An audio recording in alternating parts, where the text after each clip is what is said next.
So far in physics in this chapter, we've been learning about Pulley problems and friction. Now we're going to combine the two because realistically, when a mass slides across a table or a surface, there is actually friction between that surface and the mass. We start this problem exactly like we've started all other friction and Pulley problems. We have a hanging mass, 5 kilograms, another mass being dragged across the table. It is 3 kilograms. Coefficient of friction is 0.1. I know mu is equal to 0.1.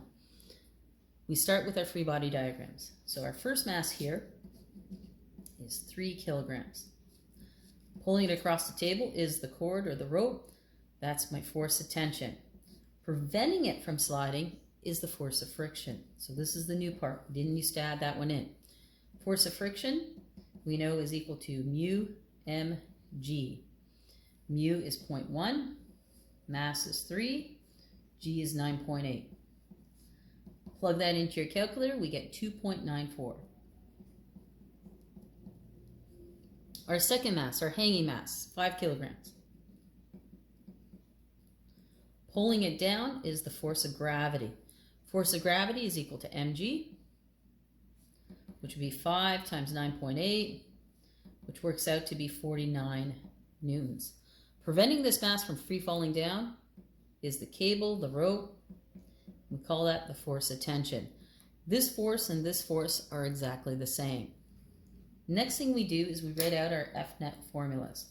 I know that F-net is equal to MA is equal to the sum of the forces. Always write the bigger force first. Because this mass is moving to the right, the force on the right side is larger. That's the force of tension, plus the force of friction.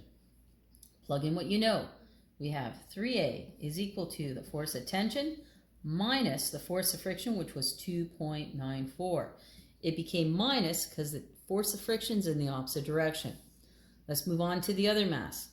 The hanging mass. We have F-net is equal to MA is equal to, the bigger one is the force of gravity. This object is moving down, so gravity must be bigger, plus the force of tension. Mass is 5, so 5A is equal to force of gravity, which is 49, minus the force of tension.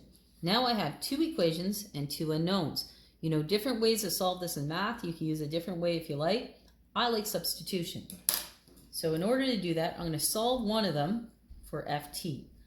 The opposite of minus 2.94 would be plus 2.94, plus 2.94. Force of tension is now all alone. We have force of tension is equal to 3A plus 2.94. What I now can do is take this value for force of tension and put it into this equation.